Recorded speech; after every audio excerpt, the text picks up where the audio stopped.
Next, in Adobe After Effects, we learn how to render files. Suppose your work files, whatever you do your work in the After Effects, after completing your work, you have to render, okay, by exporting that one. So first let us check the difference. What is the difference in rendering methods? We have two different rendering methods are there. We'll check what are there. First of all, to understand what is rendering. Rendering is the process where After Effects calculates and generates every single frame of your composition. So whatever you did on the timeline, so it renders each and every frame based on all the layers, keyframes, effects and expressions, whatever they are used, and then stitches those frames together into a single video file, because all the files are in separate layers with the different keyframes and effects are there with the expressions, right? So here in rendering we are combining all those into a single video file. Here we have AE project file, After Effects project file. This is just the instructions for the animation, the recipe.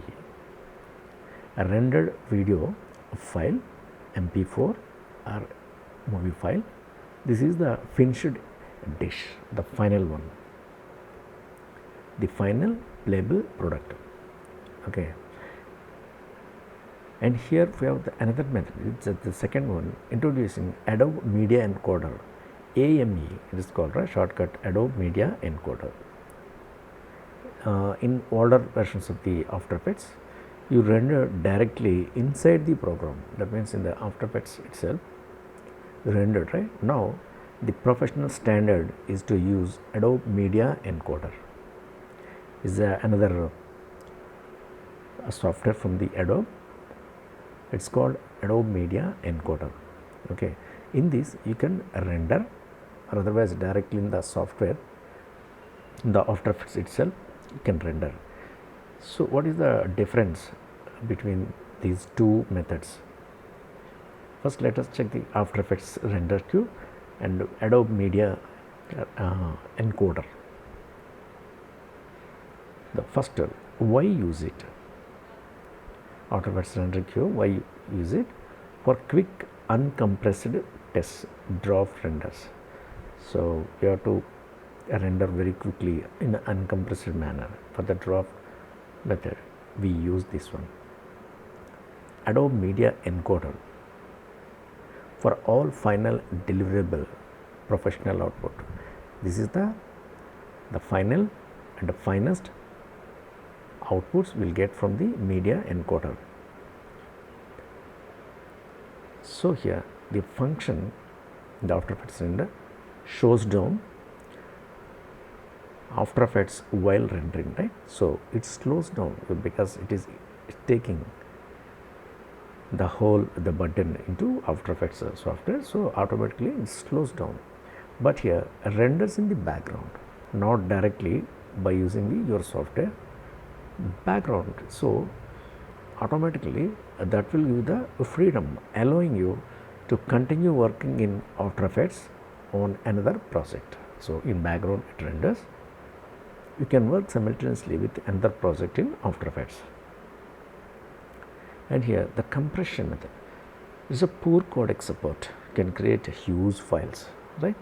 So here excellent codec support creates small and high quality files. So mostly we'll prefer this one, Adobe Media Encoder. In the export workflow, the standard, they select your final composition in After Effects. So go to composition, add to Adobe Media Encoder GUI. This launches Adobe Media Encoder, right? So in AMU, we will select your final settings, right? So here we have a recommended final export settings. So we have all the final settings are there, HDR264 and all. These are all these, right?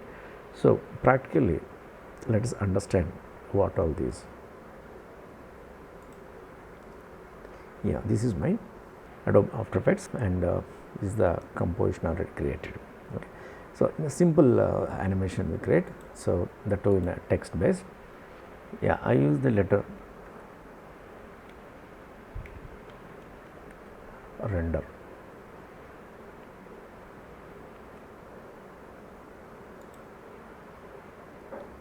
Okay, from side settings, so select your file. If you want, you can increase or decrease and align here. Suppose this is okay, this is good. Okay, done. Next here we have effects and presets are there. For that I am using direct text effects. Okay, so let us check any interesting effects, something like yes, I will use this one.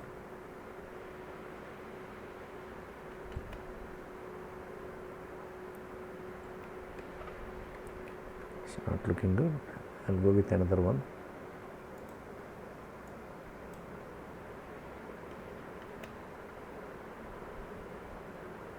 Yeah, I'll take this one. Okay.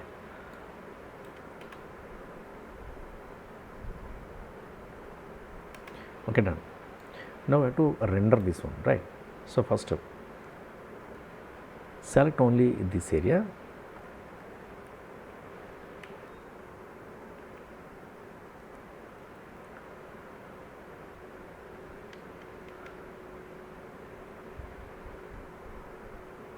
Yeah, up to here I want to render. Okay, then what you have to do, go to file and here we have export. Okay, here we have export setting.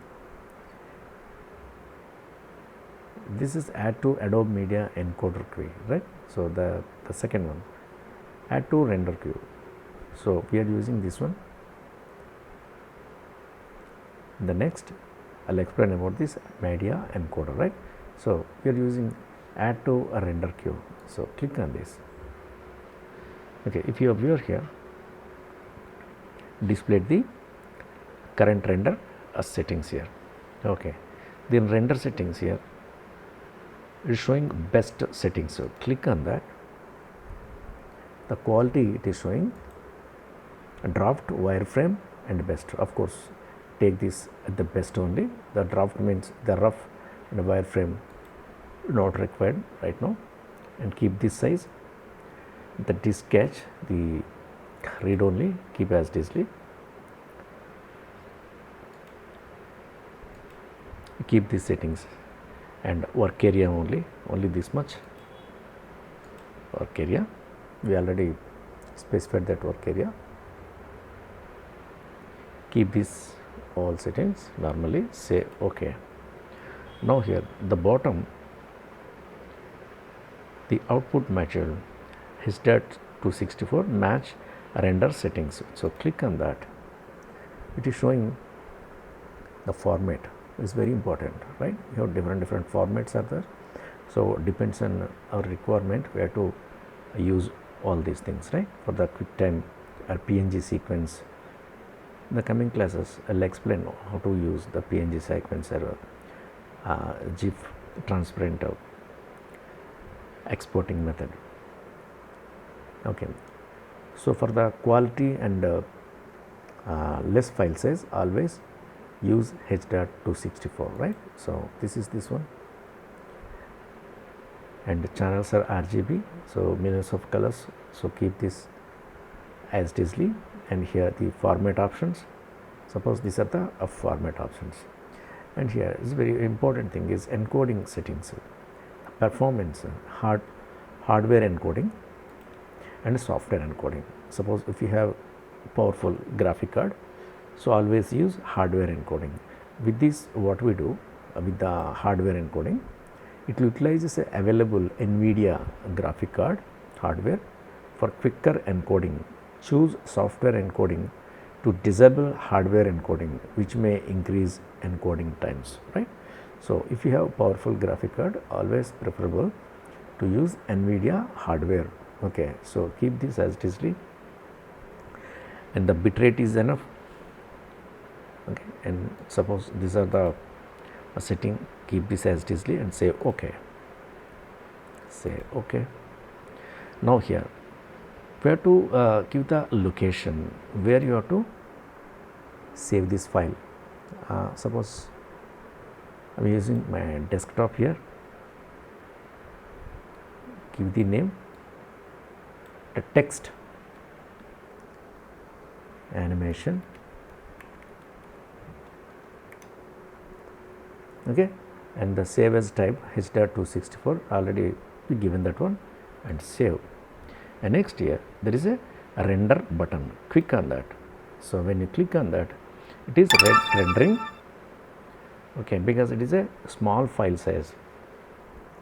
So, that is the reason quickly it has been rendered, right. So, let us check that file. This is my text animation, and now see the file size is very low file size, 379 KB only, and text this file.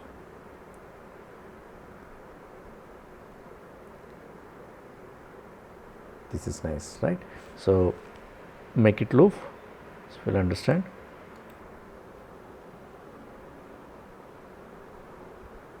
This is fantastic. See why I am using very small file size, because it takes time. So, I am using this one. So, the coming classes on any real time animations, I will explain all these things about, right. So, this is the small class, but it is very valuable class for rendering options.